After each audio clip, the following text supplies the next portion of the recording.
So we'll kick off with a run through, and here we go.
Right. Okay, here we go. Okay. With Chicago Cityscape. And don't see that many pictures of Chicago. You see masses of New York, of course, and Seattle and Los Angeles, But this is slightly unusual in that we see a spread of trees, autumnal trees, giving a little bit of extra spice and zing to the picture. And the city centre seems to be off to the right there in the distance. But it makes quite a good cityscape anyway. Certainly the fall in America is quite impressive, isn't it? Great to be there for it. As a cityscape, it's quite good. We've got a wall intruding a bit from the right here, which perhaps you prefer to be without. Bright blue sky, not always what we want, but in this case, I think it's a nice complement to the autumnal trees that we can see spread out below us. So we're starting off with a 17 for this one.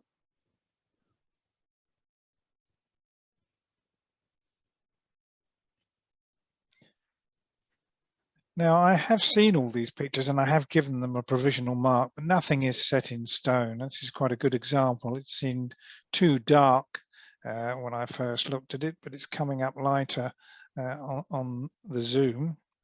I find that in actual fact that I get quite good quality on zoom. So I'm seeing this a little better than I did initially. And there's a certain feeling coming across with this picture.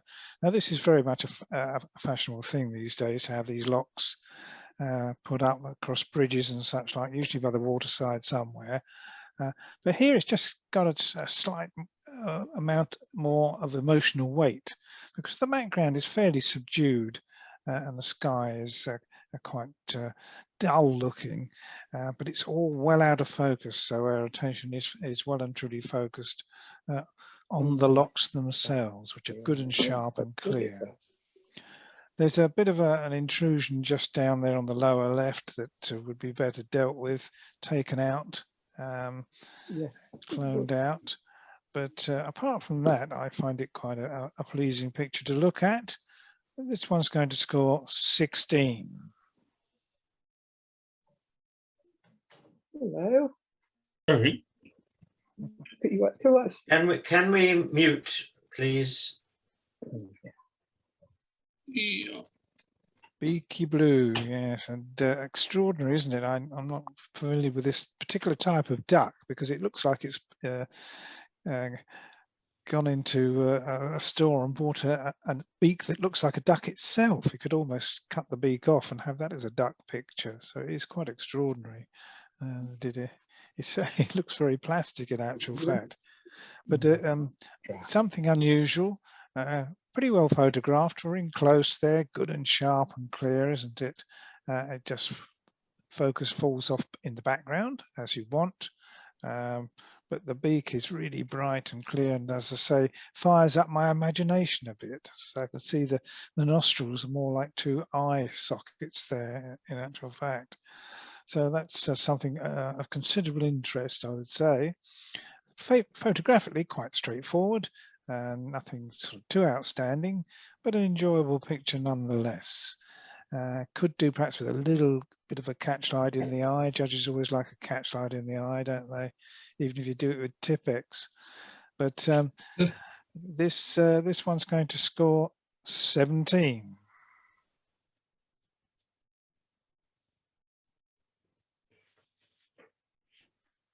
This is a very photogenic building, isn't it? I'm guessing this is the Lloyd's building, almost certainly.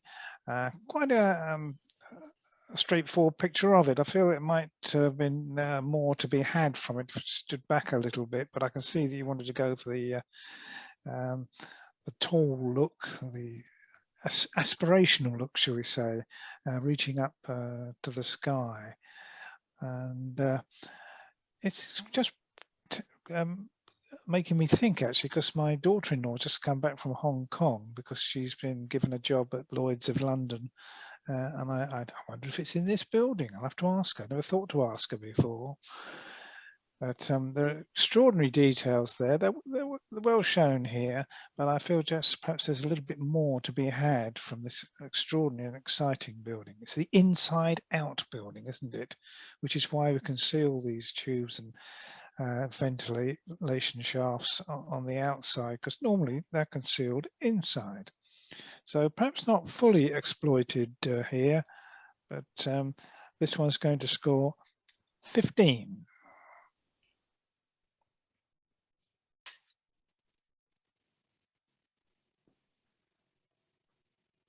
One beautiful bird being mobbed by another beautiful bird. Well, certainly red kites and do get mobbed by crows and such like. I've not seen jays mobbing, though we do get red kites around here. We've got about 20 around the village in various outposts, shall we say.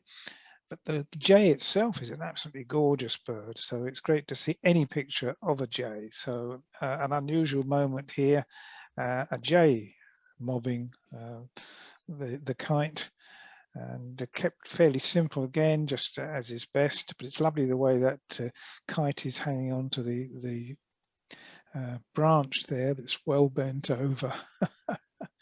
But I think in the end the jay will win, and it'll frighten off the kite. So we're seeing something quite interesting here, really, aren't we? And as a natural history picture, I think it works rather well. We do say, I know I say this always when I'm judging competitions, that we like to see the creatures doing something, and these two are doing something. They're having a fight for the territory. Hi, Ivan. So this one's going to score 18.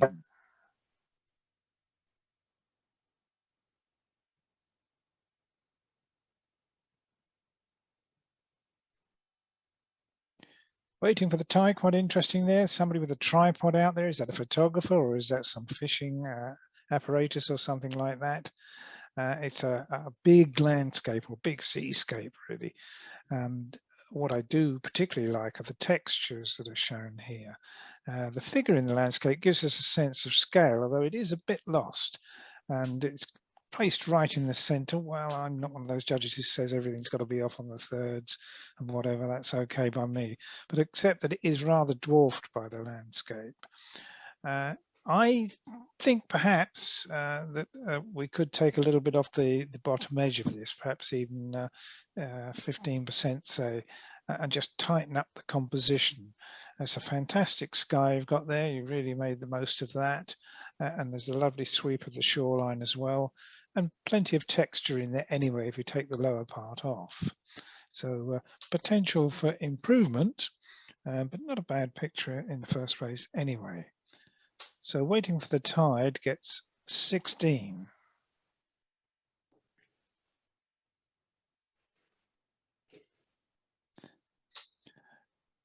Avocet's lovely birds, aren't they? That extraordinary beak for digging into the sand and under the water for various things, for feeding. And it's a competent enough picture, but not too exciting in the context of tonight's competition. And it may just be that it should be slightly better if the bird were lower down in the frame, and it looks just a little bit too high up there.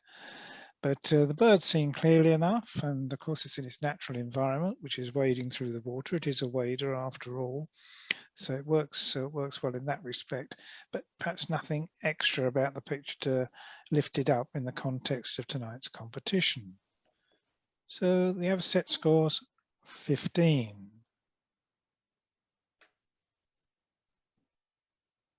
As soon as I saw this, I started laughing.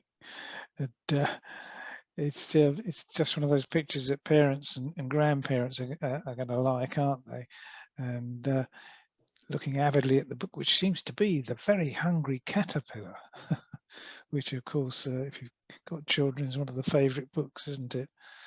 I do think perhaps that the sofas in the background need taking down a little bit, and desaturating perhaps, darkening very slightly and desaturating if you want to get the balance photographically a little more right. Also the duck in the background perhaps, because the star of the show is the young kid here and the book that it's looking at. But I love it. I just think it's a very enjoyable picture to look at, deep focus, and not worrying about very minor imperfections. It works very well. 17.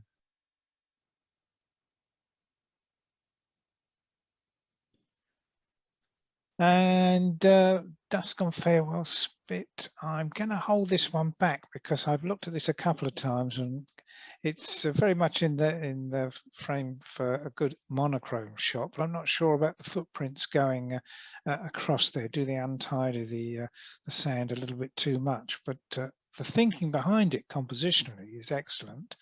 And the figure standing right up the top there, it really draws your eye up through the picture. But does it work with all those footprints? Let's hold this one back and see later.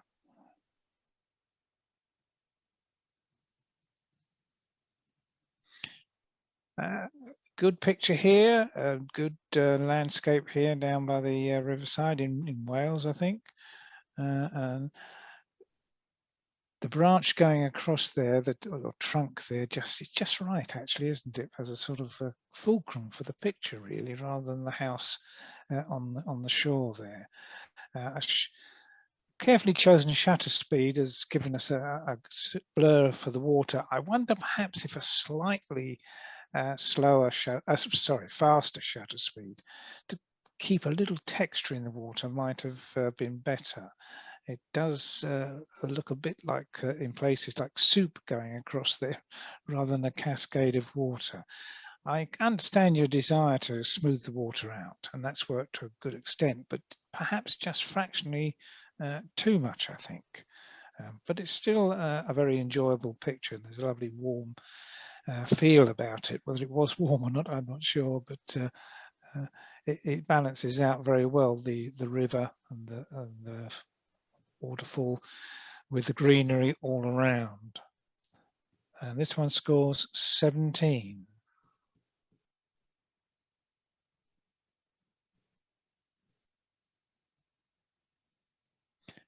Standing to attention, be attention. Yes, definitely. Beautifully choreographed, and having the stag there with two does just in the right position. They're just so well choreographed, aren't they? They know exactly what to do. You've clearly got them hypnotized into doing what you want. And they're bang in the center of the picture. And let me just say that is absolutely right in this case. Don't let anybody tell you otherwise. And natural environment, the parched grass is just acting as quite a good background for them. So this one I'm going to hold back. This is a last minute decision. Yes, robins. I love robins, and this is a very good picture of a robin. Background well out of focus. It's not actually doing anything in particular. It's not feeding or fighting or having sex or whatever. It's a bit like street photography, this natural history business. But nonetheless, it's pretty good and sharp and clear anyway, isn't it? I love the way that they seem to chatter to you. They'll come down on a branch quite near you and chatter away. But somebody did say to me that what they're actually saying to you is bugger off. So perhaps I shouldn't be so amused by them. On Guard, yes, good title. 17.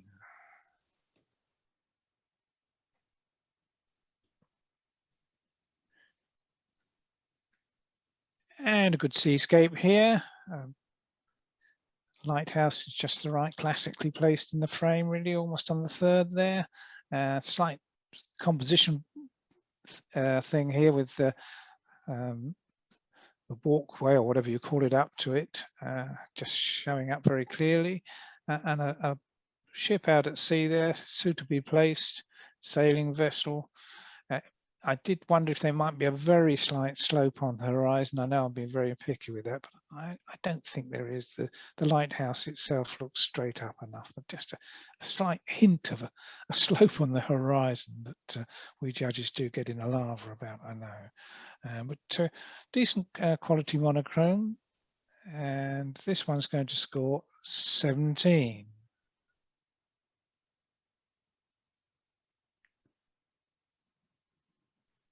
I did wonder at first sight what that was hanging on to the duckling down the bottom, but I see now it's his leg, and it seems to be scratching under its beak, under its chin, which is quite funny, really.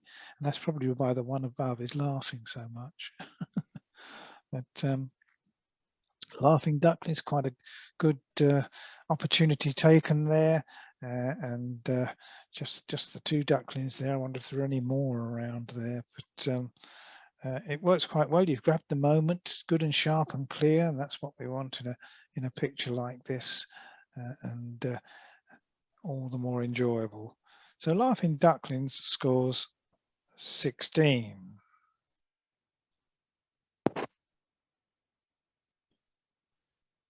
Two ladies just really enjoying themselves, getting ready for a big party. My eldest granddaughter's just reached 18, and my goodness, what a party she was having. We went round to wish her a happy birthday, and it really was quite something. So I can guess the sort of things they're planning, and yes, great if you can remember your own. Oh, well, because it wasn't an 18th, it was 21st when I was coming of age, we call it. But obviously they got something really cooked up there, and the pose is very good, and just as you'd want it, isn't it? 16.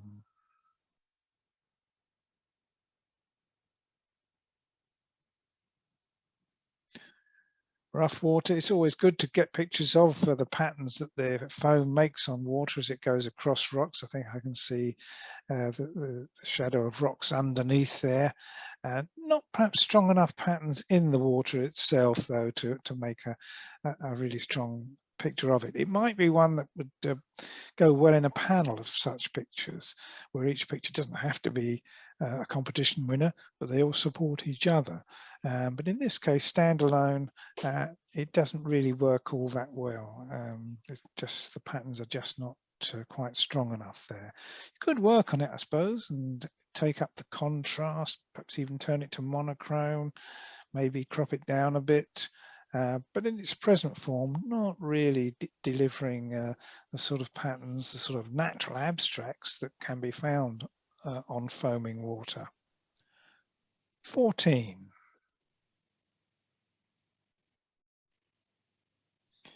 By the fireside. Yes, this is quite attractive, isn't it? A good thing to put the red border around it.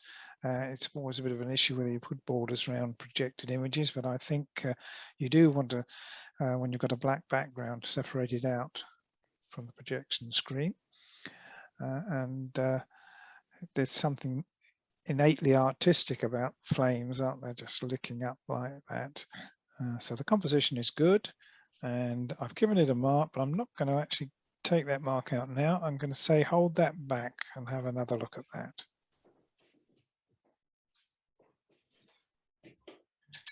I thought this was very good natural history. The two cubs playing. One looks as if it's hanging on the necks of the neck of the others. I couldn't make out quite what the object or creature was on the ground there, but it doesn't look too healthy.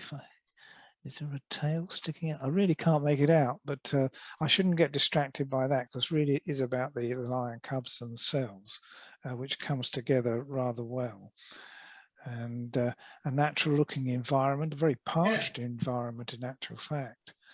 And notwithstanding the creature that is looking rather disabled there on the left hand side, I'm going to hold this one back. I think it will get a fairly high mark. And this is gorgeous, absolutely gorgeous, isn't it? And certainly one we should want to see again. The sky is so gorgeous. The lighting on the foreground has been kept absolutely right. It's not too over the top, as sometimes happens with this sort of picture, but it's just about right. And the sunset is wonderfully reflected in the water streaming out to the shoreline there. So an excellent picture, and one worth having another look at. Hold back. Band action, yes indeed. And we get the feel, this one looks a bit like a sort of junior version of Elton John, but I don't think they're related somehow. However, what of the picture itself? Well, there's a lot of flare from the light in the background, always a problem, isn't it, when you're doing stage photography? And I fear that it does rather spoil the picture and make it just that little bit duller. And of course, the bright light shining straight at us above him really sort of cancelled him out, really, outshines him completely. So I don't think this one really works too well. We've got one guitarist just coming into the picture there. I don't think that matters too much, and the other guitarist is well in the frame but out of focus, so works well on that level. But the brightness of that light behind and the flare that it's causing, I feel, do spoil the picture. So this one gets 14.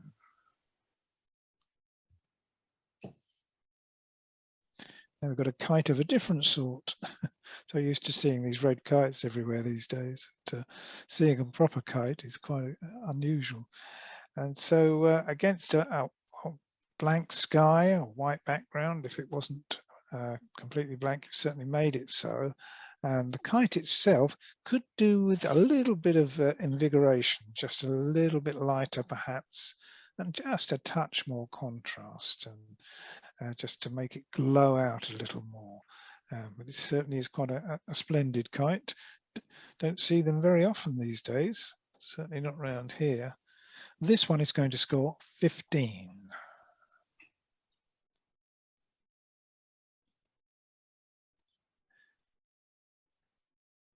So this one rather takes my fancy. It's quite stimulating to look at. I don't know the process used unless it was what was named in the title there. But the creative thinking is pretty good. To have the bright red against the grey background just makes it just right, not too over the top. So there's a little bit of artistic thought gone into this, and I think rather successfully. And it is most enjoyable. And sometimes you don't want to ask how it's done or what it is.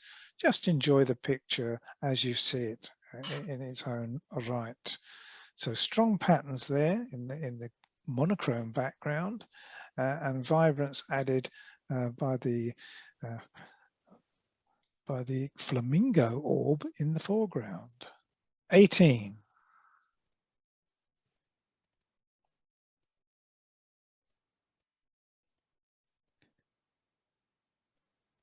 Famous scene this, and a bit of a time exposure, as you really would do with this, wouldn't you? That I think works rather well. Got that smoothing out of the sea that makes the breakwater stand out all the more. Compositionally good. The post at the end breaks the horizon there as you'd want, and the sweep of the eye, of course, natural eye travel from the left to the right just is absolutely catered for there. Could just improve it a bit by darkening down the foreground, the shingle beach and the rocks in the foreground. Take them down and just force our eye just to go out along the breakwater. So there is a little bit of improvement to be had there, but quite a good image, and it wouldn't be too difficult to make it even better. 17.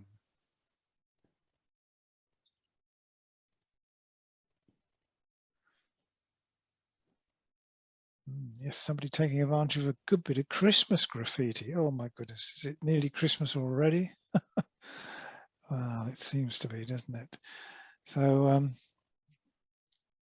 a minion graffiti, rather well done. But then we've got a kid just squatting down underneath it just to have his picture taken with it. And yes, the two go together okay, don't they? And a bit of opportunism there, and I'm looking at all the stuff around it, actually wondering what other graffiti might be there of interest. And a couple of cables coming down the middle, but it is the minion, the graffiti, that's the star of the picture. Literally, physically, the child is the supporting cast. So this one's going to score 15.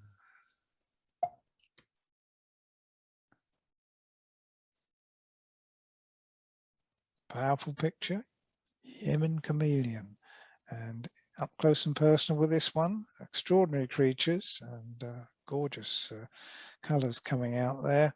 and a lovely sort of beard effect there on the goiter. But, and the eye brightly shown too. It's a tiny little eye, but there it is, bright and clear. So quality natural history photography there. And set against a black background, this type of creature stands out so well, doesn't it? Without any distractions in the background. So a most enjoyable picture. I think most natural history photographers would enjoy that and agree with me. That one's going to score 18.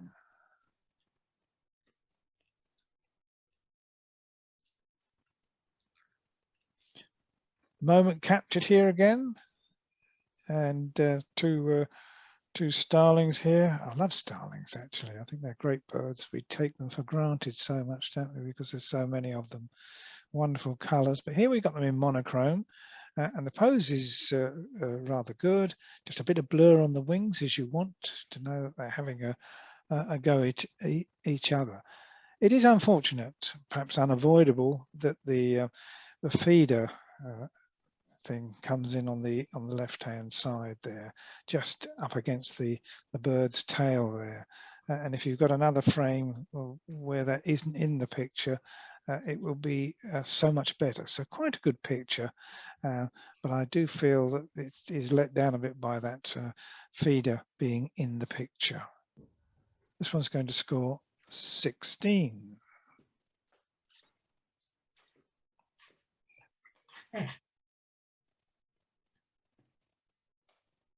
Auto Union, yes, or Audi as we now call them. Auto Union Industry, Deutsch Industry. That's it, Deutsch Industry. And a real vintage one, that, isn't it? With the tail that is probably pre-war in actual fact.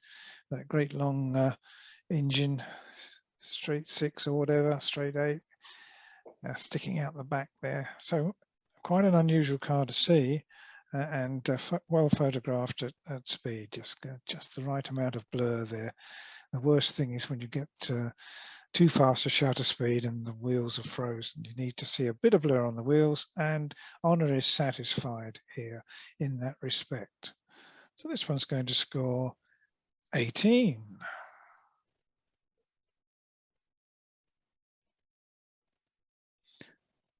These bananas are indeed, and slight reservations about this. It's an interesting picture, but it's so difficult to see the bee that from a photographic point of view, it perhaps doesn't entirely work. I can see the bee, of course, if I look close enough, but it does blend in with the background, and you just wonder what the possibilities are with doing something about that. Perhaps not a great deal, and it's nonetheless very interesting and a pleasure to see it at the same time. So this one's going to score 16.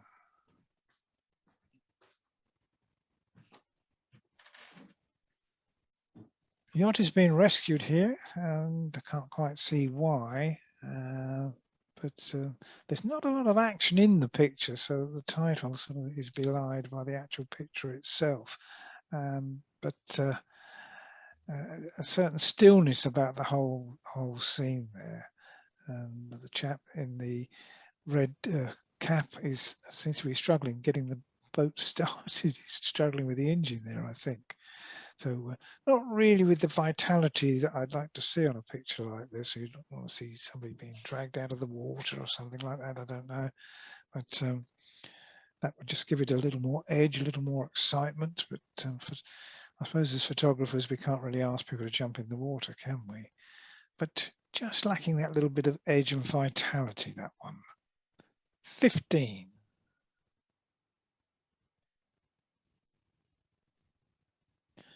Here's a bee to be seen much more clearly in a much more delicate setting, quite a vibrant flower, but quite wisely it's been pictured in a fairly delicate way by being vignetted around the edges. And I do think that works rather well. And the bee can be seen quite clearly feasting itself on the pollen and whatever. The restraint shown by the photographer is certainly to be commended. So this one's going to score 18.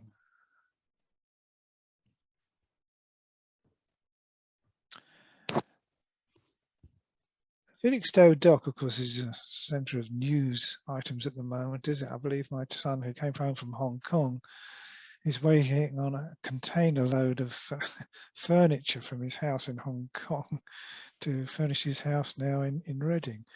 But I've got a horrible feeling that it's somewhere in the middle of all those containers on Felixstowe Dock. So a place of interest, certainly. But we have two pictures here, really, don't we? And we've got the old posts of the old groin, which are quite interestingly set against the dock, but it does give us divided interest, which is perhaps a little bit unfortunate. It's a tease. I'm quite fond of industrial shots, and I bet there's lots of industrial shots closer in on Felixstowe docks. And I also like old wood groins like this as well. But I'm not sure the two are quite coming together. I've got a smoothing out of the water with a bit of a time exposure, which is commendable in itself. But I have certain reservations about that one. Two pictures competing. 16.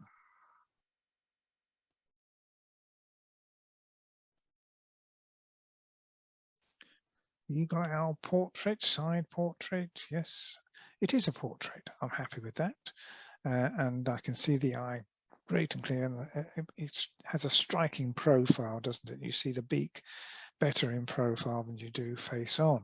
So yes, it is most definitely a portrait set against a diffused background, just well out of focus, but the creature itself is well in focus there. Perhaps if you want to be really fussy, just lighten down the lower left-hand edge a bit for perfection, but it's a pretty good picture as it is, and certainly one I can enjoy. 18.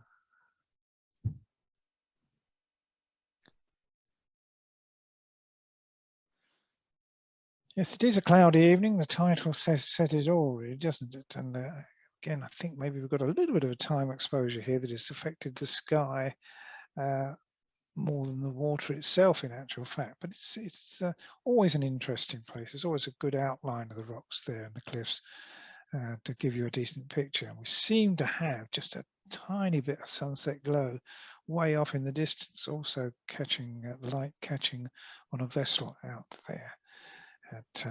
Maybe just a little bit on the dull side. Needs just a little bit of extra contrast and brightness. A little bit on the Durdledore rock itself, which always looks like a dinosaur, doesn't it? But also on those cliffs there, just brighten them up a little bit, invigorate the picture a little bit. 17.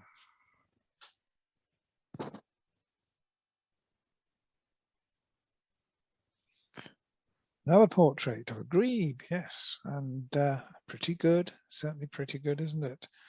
In close, look at those fantastic eyes, and again, the creature all good and sharp, and the background well out of focus, looking perfectly natural.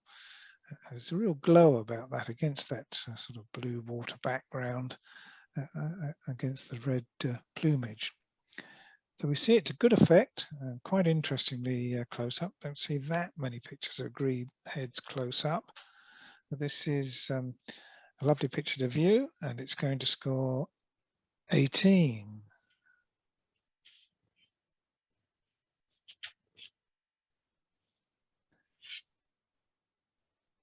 Now this is so I nearly said a Marmite picture, because I actually am enjoying it. Lovely. It's an unusual way of doing things, making the rope and the nets the star of the picture when there's boats in the picture, especially when there's a red boat to compete with, but it does work very well. So although I've given it a mark down here, I'm going to suggest that we actually hold that one back so I can have another think about it. But I just like the way that it's sort of embraced these tubs of rope, which I think are on the quay side, are embraced by the harbour in this picture. I think the person who took the picture has thought very well about it and produced something, again, that's something that two things that go together and yet at the same time perhaps pictorially conflict and make a busy picture, and yet at the same time it works. And that's what it's all about. So let's hold this one back and have another look at it. Dawn in the Bluebell Woods. Well, it's a lovely woodland picture, but the bluebells are very minimal, aren't they? If there is a bluebell there, I keep looking closely at it, suspecting I can see the start of the bluebells, but not much of them really, which is perhaps a little bit disappointing. Boy, is it a week or two later, would that be an absolutely terrific place?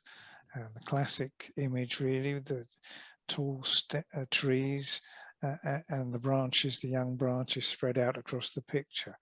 But in its present form, it's just all there waiting. It hasn't happened yet. This one's going to score 16. That does take us up to number 36. Do you want to stop? Up to you. You're doing so well. Do you want to do another 4, say, and another 4? Yeah, that's fine. Then we'll take a break then. Yeah, let's do that then.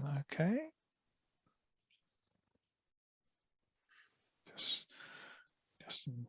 Okay, now I've got another good natural history picture. You've certainly got some good natural history photographers in the club. White-eyed Guillemot. Isn't that a lovely eye? Extraordinary. Whenever you see them, you wonder if somebody's painted something on them. Extraordinary. But done to good effect here. It's good the way the background is dark against the bird's head. But we see the textures in the water as well to complete the picture. And even a bit of a blurred reflection as well, just to fill out the frame a little bit. So quite an effective picture of a white-eyed Guillemot, and interesting to someone like me who doesn't see these birds up close. Not a natural history photographer myself, so it is good when I see a picture like this that shows me something I don't normally see. 17.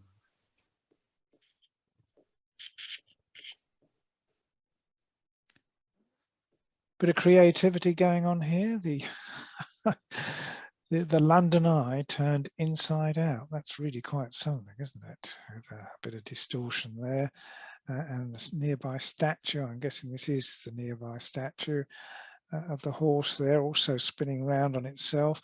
Unfortunately, the horse has become cut in half. We've lost the rear end of the horse.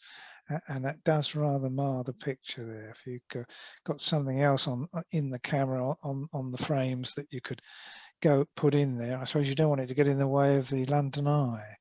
The London Eye itself just spun around like that. It's quite extraordinary, isn't it? The spokes have become almost like threads, just anchoring it to the ground.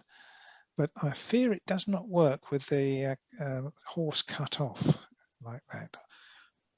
I've been assured that no animals were harmed in the making of these pictures, but that does look a little bit painful. And that one's going to score 15.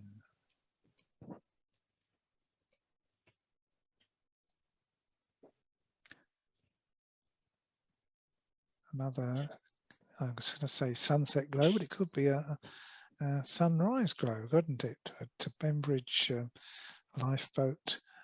It's quite a photogenic place anyway, and it's really capturing the light here. I'm just trying to think where the light would be coming from, probably from the west, wouldn't it? So it must be a sunset. But it's a lovely, it gives a certain vitality to the scene, doesn't it? That is to be appreciated.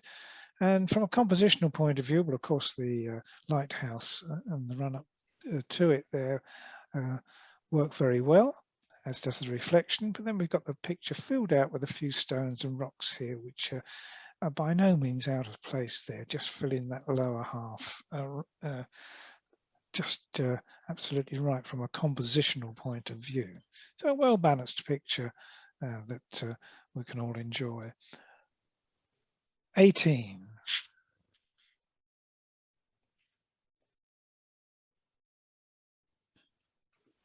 And here's another unusual one. Is that the moon that was actually there? Really, I don't like to ask such questions, because even if it wasn't there, it's the picture that I'm looking at, not how it was done. The shard, of course, is very photogenic in itself, isn't it? as long as they don't build too many other things around it, which is of course a danger. But the combination of the shard and that extraordinary large moon, cloud shrouded moon, is quite good. It's almost ghostly in actual fact, isn't it? And the shard itself looks a bit like a strange creature's beak poking up towards the moon. It looks as if it's trying to take a bite out of it in actual fact. But it's a nighttime scene. I do often say about nighttime scenes that people let the sky go jet black, and that does spoil it. You need to fill out with a little bit of light. I don't know whether that was because of London's lights or whether it was taken at dusk. I don't know, but it works just to have the sky that little bit lighter, and that's what we've got here. 17. That's 40 now. Yeah, all right. Let's have a break there and we'll meet back at 9:05. Okay.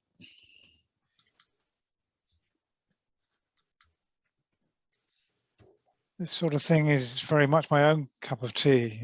Playing around with the Christmas lights and such like, moving the camera around, slow shutter speed.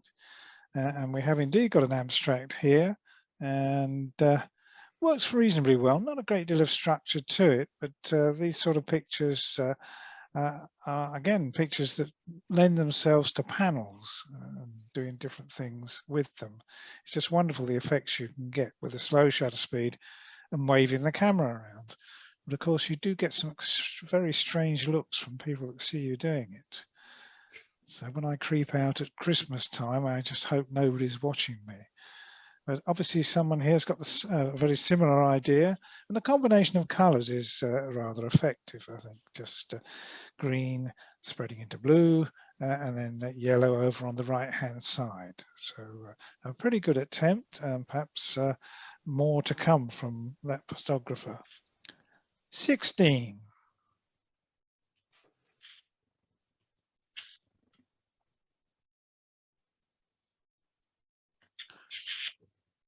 A very gentle sunset, a fairly minimal picture, although for my taste, it's just a little bit too empty. If it were the totally minimal and slightly defocused type of picture, it might work rather better. I appreciate the composition though, leaving a big sky there to expand out.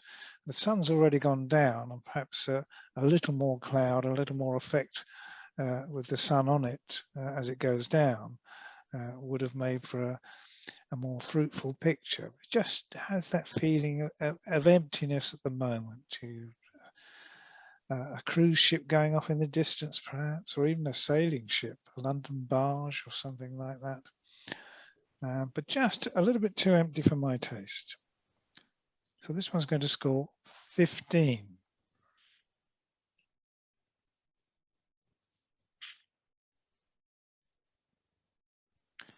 Rather good bee picture here, and they're always rather artistic, aren't they, because of the flowers that they settle on. And it's a good picture of the bee itself, really good and sharp, clear all across, and the classic catch light in the eye, and the background well out of focus there. All looking perfectly credible. I don't know whether the background's genuine or not, but it doesn't matter to me. It looks good. It looks just right. Let's hold this one back.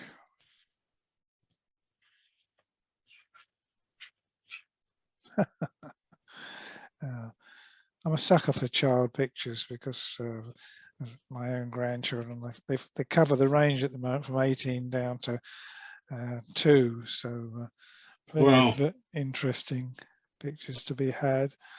But let me tell a story, it says. And just the kid's face is so lovely, isn't it?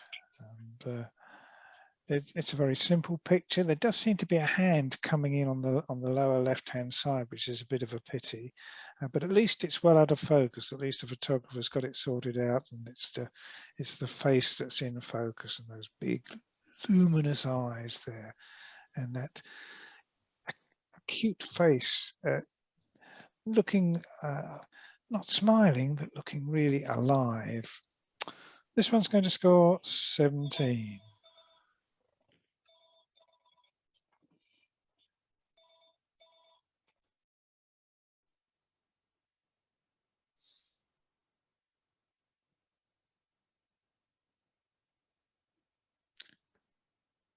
And something a little different, just well thought out, spread out there, and rather oriental looking queen in the middle there. Although perhaps even a Hindu doll there in actual fact. So see the spot on the forehead, which is, I appreciate the thought that's gone into this and in the composition of it and getting the background right. And it all blends rather well to make a satisfying picture, doesn't it? The eye goes up either line of the chess pieces to that queen, extraordinary queen in the middle. Homage to the queen, yes. So it's well thought out, well laid out, and well photographed. So this one's going to score 18.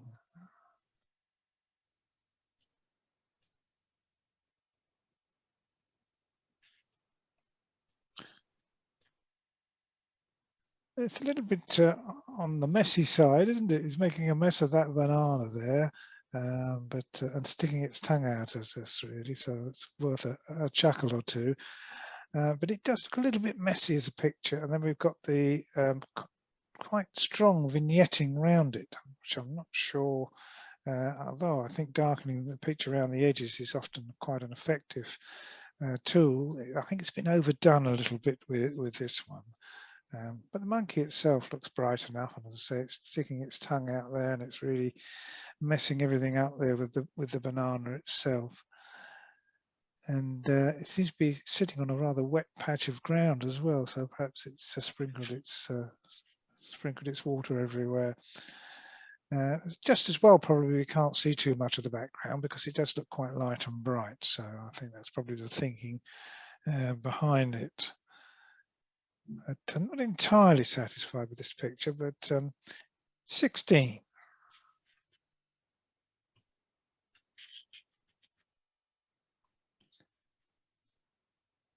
Now this is quite an interesting object, and I'm looking closely at it because it does look as if there's an eye on our right, or the face is left. It looks like there's an eye there, and the other one is blind.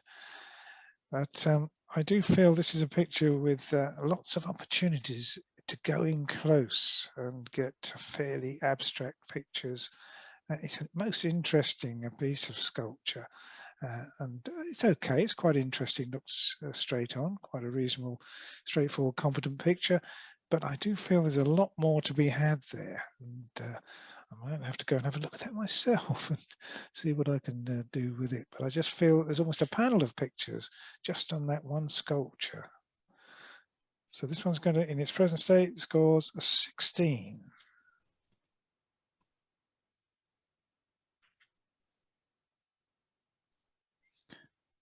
And another sunrise glow taking place here, almost like just caressing the top of the mountain there.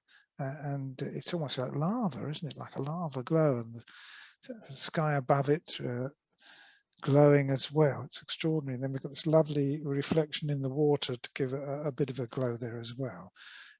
There's a lot of separation, perhaps, a lot of water between us and the mountain. And then we've got this piece of wood in the foreground there, which is quite good, I suppose, to give us an object to fix our attention on there. But it does look a bit like a stick that someone's thrown for a dog to run after, rather. So fairly good, coming together rather well. Has a good feeling about the place. Not entirely persuaded by the composition. 17.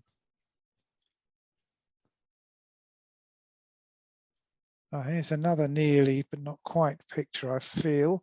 Lovely stormy sky and a little bit of smoothing over the waters, perhaps, with a fairly slow shutter speed. But the pier and the groin is just over too far to the left. And I really do want to sort of drag it across the picture to be almost 2/3 across the picture rather than 2/5 in as it is at the moment. It's a lovely pier, even though it's fairly modern. It's still very attractive and photogenic, certainly. And that's a really good sky you've got there. But either you need to crop off quite a bit from the right-hand side, or perhaps you have another frame where the pier just projects a little more across the picture. 15.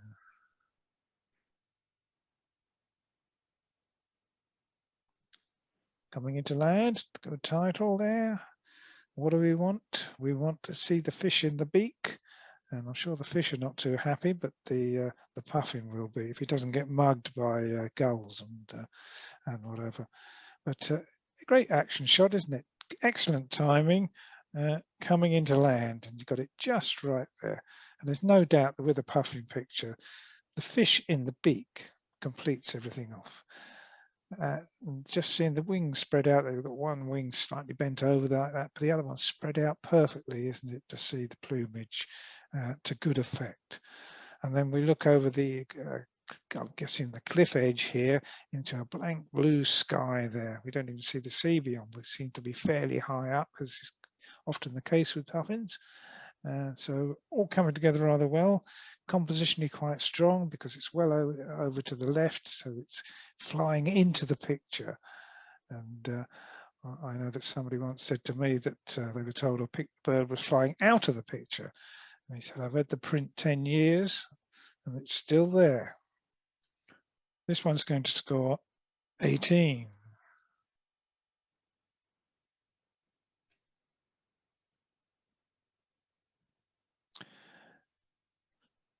And this is quite a lovely spiral staircase, and they do make a good picture compositionally, don't they? They just sweep up to the sky. We're fairly near. It's not a long, tall staircase. We have got the lights intruding a bit on the picture. If it was possible to take it in just daylight, it might have been better, but it could be that it's got permanent lights on down in this lower part. But nonetheless, the spiral's quite effective, and having seemingly a blue painted railing as well adds a little something to the picture. Compositionally, it's fine. You've got the dome at the top, just edging up into the top half there, top quarter even, and the line of eye travel is just as it should be. So this one's going to score 17.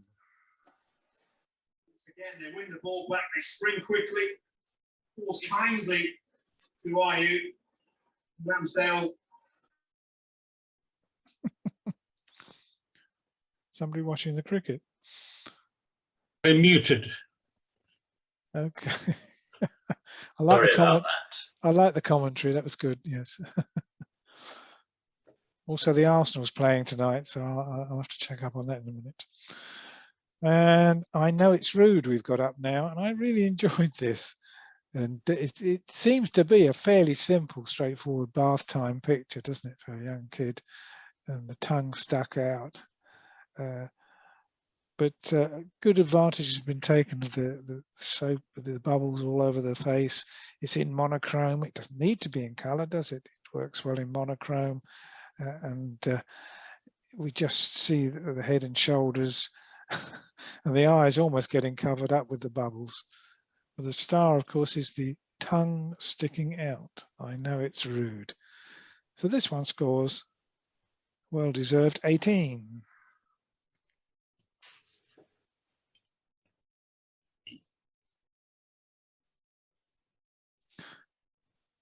Yeah, cooking up a treat, a grab shot in a cafe somewhere, or maybe even a street. But no, I think it's in a restaurant or something, at the back of a restaurant. Yeah, it's okay. Get a good shot of the guy turning and smiling, cooking up a treat, and just get the feel of the character of the guy. He's enjoying his work there, stirring away on the wok or whatever there. So it's making me feel hungry, actually. I have had my dinner, but this is making me wonder what he's cooking up. I can almost smell what he's cooking up a treat there. Wasn't too sure about this one when I first looked at it, but it's come up a little bit lighter and brighter than it did on my first viewing. So this one's going to score 17.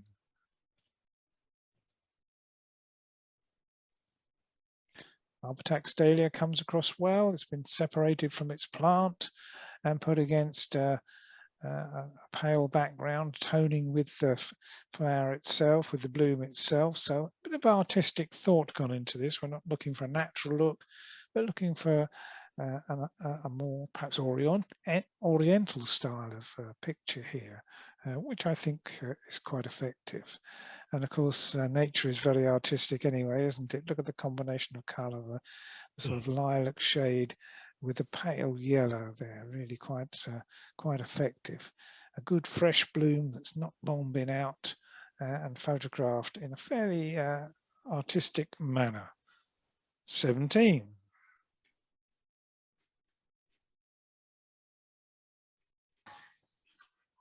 So here we go, off with a bang.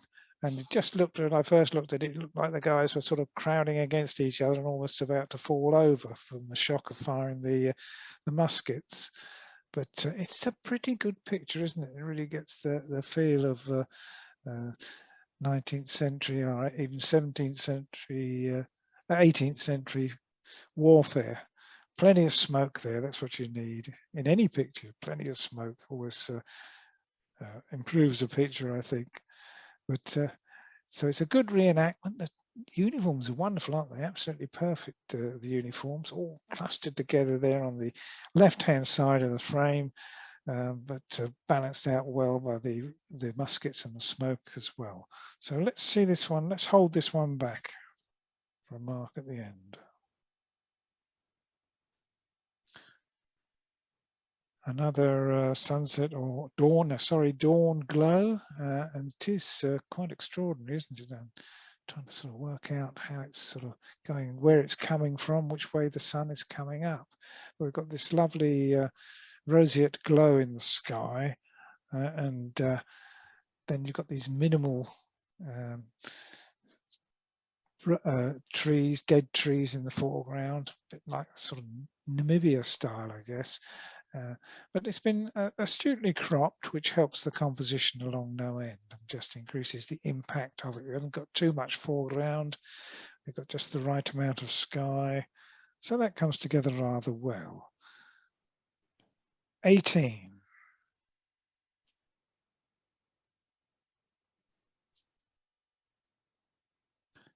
And a bee, if it is a bee, I'm not sure it is a bee, it might even be a hoverfly or something. Of course, bees come in all shapes and sizes. Refueling, yes, that's an excellent title. The flower itself, unfortunately, unfortunate as it dominates the picture, it doesn't normally matter too much, but it is rather out of focus on the near half that we've got looking at us. So it does dominate the picture, the out of focus half. In fact, it's only just in focus in the center, which I guess is justifiable really when you're taking a picture of an insect close up. But as I say, it does dominate the picture rather too much, which is a pity there. So sorry, refueling bee, but that just gets 15.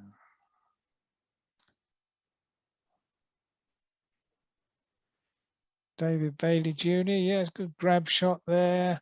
And again, another one that parents and grandparents will be delighted with. It's a very ordinary picture in many ways, but you can't help but enjoy it and see the kid with the camera making the most of it.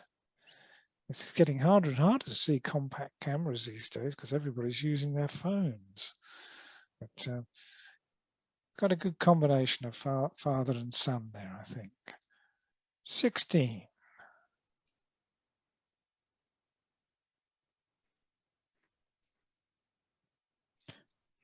Yellow daisies. I almost thought they were sunflowers at first, but they look very much like sunflowers, but obviously not big enough to be sunflowers. But a very competent picture of them. just the two blooms against, and it's all against a dark background there, and a thin stroke line around the edge just to see the edge of the picture. So all rather competently done. But isn't there a lovely sort of glow about yellow flowers there, a feel good factor there? And everything good and sharp and clear. No insects crawling over them in this case. But this one scores 17. The Guitarist now. I was waiting to see this one, which I thought was quite a good picture, but alas, much too dark. It does need lightening up quite a bit. Not too much. I don't want it to be in the sort of full glare of the spotlight, but I think certainly the face and the guitar and the hands just need to be lightened and brightened quite a bit. At the moment, it's much too dark, I'm sorry to say, which does rather spoil it. 14.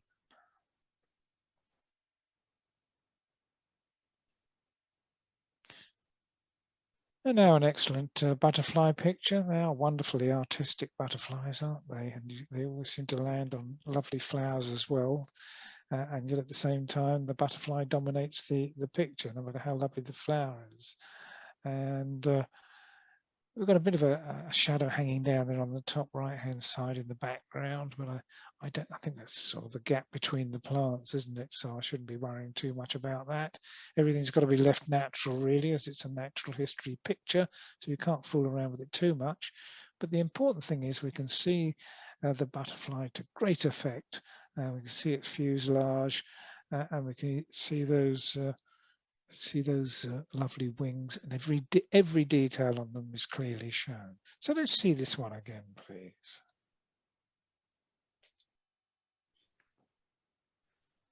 Beachy Head in almost a panorama there, which works quite well. It does make the lighthouse seem a little bit insignificant, but no matter. I mean, you could crop off the left-hand side quite a bit to sort of tighten up the composition, but I don't know that it really matters too much. Let's just enjoy the broad view that a walker would get having walked along the cliff top there, as you did indeed when you took the photograph, and just enjoy it as it is. And it is, as I said, the astute cropping has helped quite a lot. 18.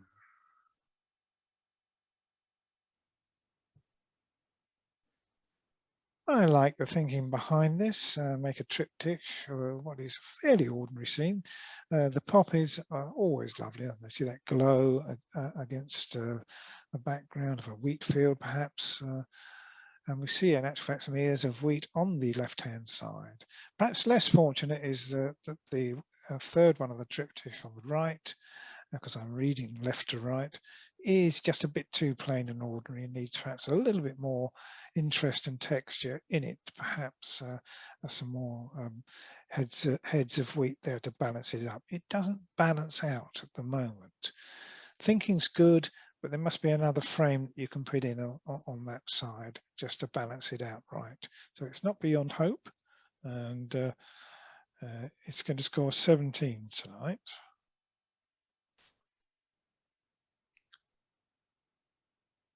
So I'm a great lover of Henry Moore sculptures, and here we are quite close, very strongly lit, but it's set against a dark background there, and so contre-jour lighting, I guess, unless it's a spotlight. But it's the sculptures certainly lend themselves to photography, and not just the shapes of them, but the textures, which are, of course, a benefit of the castings, which I believe are done by a German fella.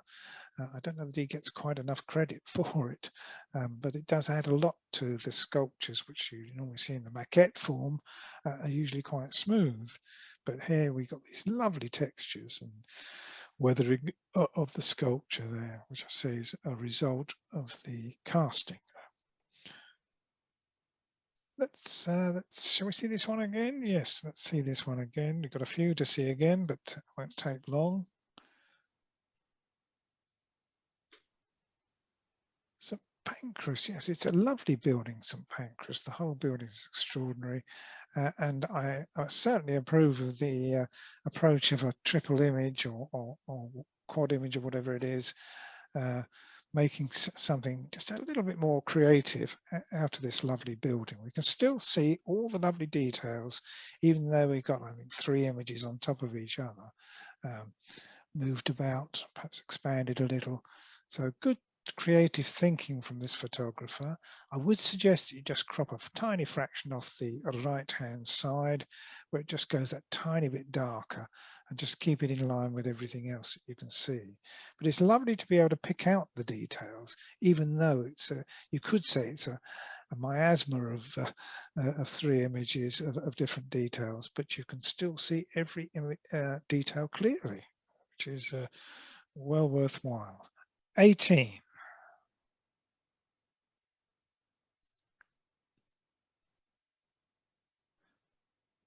Where's Wally? Yes, the Where's Wally comics and books are great, aren't they? Perhaps in this case, it would have been better to go in just a little bit closer, stand right in front of them and just have the Where's Wally's. We don't really need the general scene with the high-vis jacketed policeman in the background there, looking as if he's just marking off a riot or something in the background there. Let's focus just on the 2 people, the 2 girls in their Where's Wally outfits, because I think they look rather good. 16.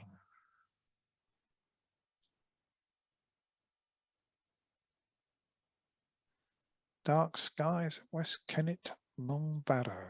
Yes, it's a nighttime shot, isn't it? I think, and obviously we've got the star, so we've got quite a time exposure there. I was wondering if that was a statue standing up there, or whether it was somebody with a light on the head. I just don't know, but I'm not going to worry too much about that. We have a figure in the picture, and the Milky Way soaring up above. So quite a good astronomical picture this, and the night sky opened up to us by time exposures. So this might be our last one for a second look.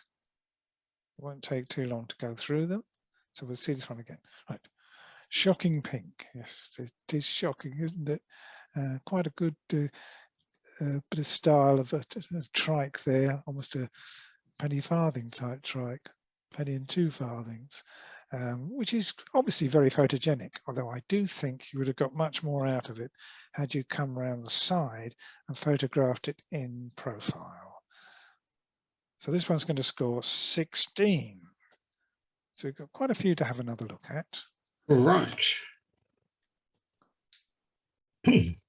So Colin, at this point, if you can take over the mouse, Yeah. and you should be able to click on an image. Okay, do I have to click on anything else to do that? No? I thought I'd given you remote control. Let me just Right, check. Well, I'll just Oh, click no, on I something. haven't. Just bear with me a minute. Click to start the remote control. Right, now have a go. Yep, I got it. I've got the red. Yep, so if you double click, it'll blow up. And Okay. you can, whichever one is selected with the red ring around, square around it, you can score. Okay. I'm assuming. Difficult to tell. Yep, that's that one. Okay. And that's going to be 19. I'm going backwards. I think that's probably. So you click on it again. Just double, and now you can score it. So it's a double. Oh, I see. Right. Oh, good. Yes, it's all under. And it's gone. That's very good. And our Enery is also 19. I won't bother bringing it up. Is that all right? Okay, yeah, but you do have to click on it to get the red square around it. Right. I got it. Right. Okay, that's a 19. All right, off it goes. And gathering the pollen. I thought that was very good. So let's click on that. Oh, it's come up now because I double clicked. But click again. Goes back. We got it. Yep, we go. And that's a 20. Ah, So Uh, 20 there. That's Peter. That's Peter Myers. Well done, Well Peter. done, Peter. Yeah. Well done, Peter. Oh, we've got that one, yeah. And taking aim, that's also 20. That's Kevin. Well done, Kevin. Well done, Kevin. Right.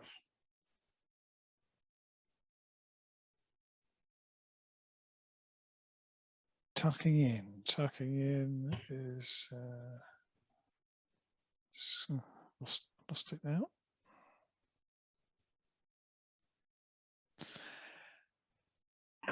$19. Steve Cohen. Well done, Steve. Going to disappear? Well Did I- done. Should disappear, shouldn't it? So You've got it. ah, Yeah. right, okay, got it now. Right. And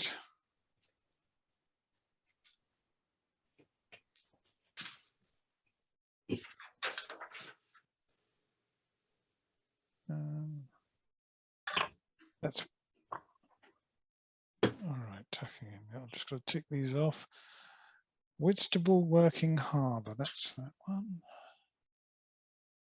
And that's going to be, well, it started off when I first looked at it as about 16 or 17, but it's gone up in my estimation. I really do enjoy it, so it's going to get a 20. Well, Oh, that's Judy. Well done, Judy. well done, Judy. Obviously, Well done, Judy. I'm getting overexcited, aren't I? Doesn't happen very often. 3 Cliffs Bay. Oh, well, this is a gorgeous one, isn't it? Let's come up. No harm in that. Let's take it back down again. Is that selected? It's difficult to tell. Doesn't look selected, does it? That's It's a 20. Tim. Yes, it is. It's a 20. Yeah, It's a that's 20. Tim. Well done, Tim. Tim. Well done, Tim. No surprise there. Well done. And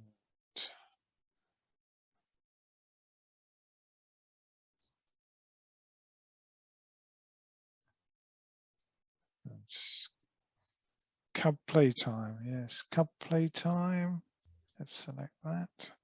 That's 19. Stan. Yeah, if I Very can good, just, Stan. if I Yep. can just, thanks. If I can just tell you that those are the antlers or horns of an antelope lying there that has been eaten. Ah, Right. Aha. I thought it was a pair of legs. No, thanks for telling me, because it just makes it all the more interesting. Yeah. Let's go. You've got to click on it, Colin. Got to click on it again. Yeah. Yeah, it's come up now. Come back down. Just double click. And now score it. Yeah, it's actually done it. And the flames.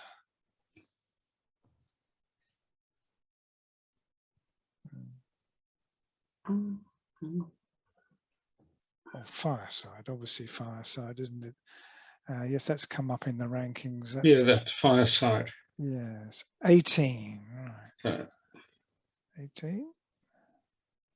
I'm not sure you've clicked on it. It's because it's got a board of its own. So just click on it. On the image. Yeah, there. Yeah, Oh. it's okay. And Now it's got score it, I it. think. Yeah. Now it's clicked. 18. All right. Should go now. Yeah. Just click on the yeah. That's it. And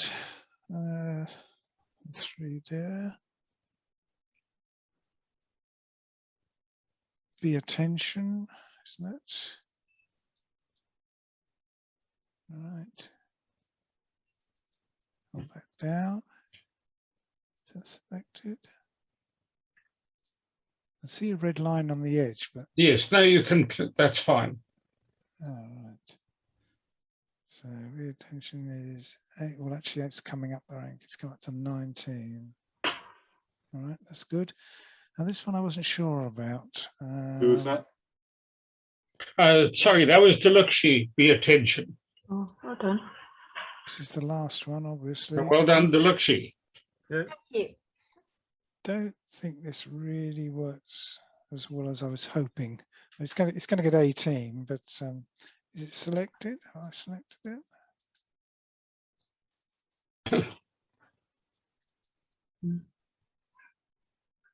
It doesn't look selected. But...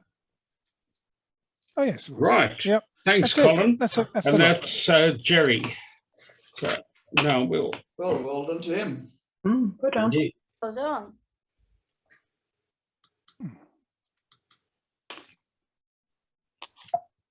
And there we go. Oh, Yeah. Kevin, Well done. Oh, whoops, I made a mistake. Sorry. It's 2 scores. Or 2 out of 3, yeah. Yes. Right, so Kevin and then Tim. Well done. And Judy. And Judy. Judy. Yeah. No, well done. Excellent. Well done, Julie. Well done, guys. Well done. Well done. Well done. Yeah, you want to give it a break, Kevin. Too many of those bloody bounces coming in.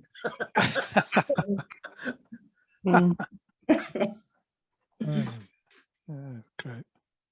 Okay. There were some good pictures there. There's some very good pictures. Yes, very enjoyable There selection. were. And if I may say so, Colin, some very good judging as well. Thank you Thank you. very much. You dealt with a large number of images tonight. You spoke about them all. I'm sure all the authors learnt something about every one of their pictures from you, be it composition, lighting, etc. So thank you for a very good evening, and we look forward to your return visit next year. Okay. Thank you very much. Excellent. Thank you very much. Thank you. And finish before midnight.